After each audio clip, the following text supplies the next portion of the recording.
ذرا سوچئے، پاکستان کے بڑے شہروں میں جہاں زمین کم ہوتی جا رہی ہے اور گرمی میں مسلسل اضافہ ہو رہا ہے، وہاں ایک ایسا حل موجود ہے جو ہمارے اپنے گھروں کی چھتوں پر ہے۔ جی ہاں، گھر کی چھت، بالکنی یا کوئی بھی خالی جگہ مستقبل کے چھوٹے کھیتوں میں تبدیل ہو سکتی ہے۔ پاکستان میں شہری آبادی تیزی سے بڑھ رہی ہے، جس کے باعث خوراک کی طلب میں اضافہ اور زرعی زمین پر دباؤ بھی بڑھتا جا رہا ہے۔ کھیتوں سے شہروں تک غذائی اجناس پہنچانے کے لیے ٹرانسپورٹ کا استعمال نہ صرف خوراک کی قیمت بڑھاتا ہے بلکہ ماحولیاتی آلودگی میں بھی اضافہ کرتا ہے۔ شہروں کا پھیلاؤ درجہ حرارت میں اضافے کی ایک اہم وجہ بھی بن چکا ہے۔ کنکریٹ کی عمارتیں اور سڑکیں دن کے وقت گرمی اپنے اندر جذب کرتی ہیں اور رات کے وقت اسے واپس خارج کر دیتی ہیں۔ اس کیفیت کو اربن ہیٹ آئلینڈ ایفیکٹ کہا جاتا ہے۔ ان تمام مسائل کا ایک مؤثر حل اربن فارمنگ ہے۔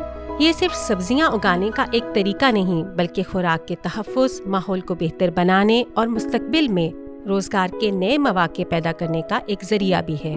اب سوال یہ پیدا ہوتا ہے کہ اربن فارمنگ آخر کہاں کی جا سکتی ہے؟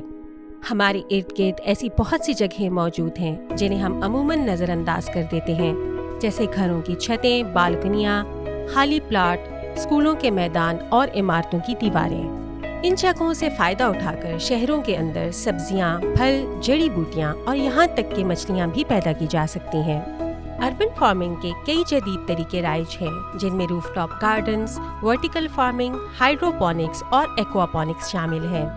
دنیا کے کئی ممالک اربن فارمنگ کے فوائد کو عملی طور پر ثابت کر چکے ہیں۔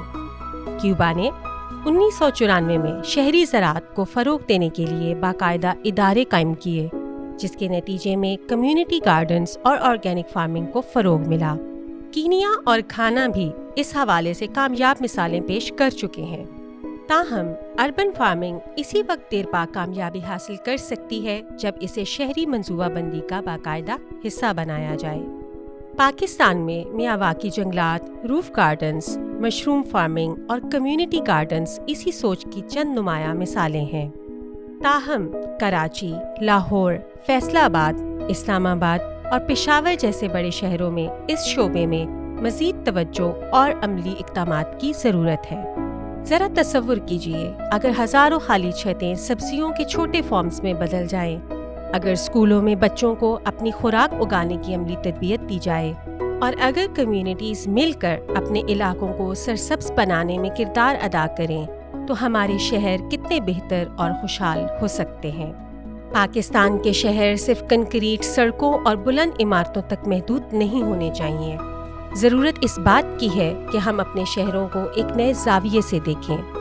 ممکن ہے کہ مستقبل کا فارم صرف دیہات میں نہ ہو بلکہ وہ آپ کے گھر کی چھت، آپ کے اسکول کے صحن یا آپ کے محلے کی کسی خالی جگہ پر بھی موجود ہو۔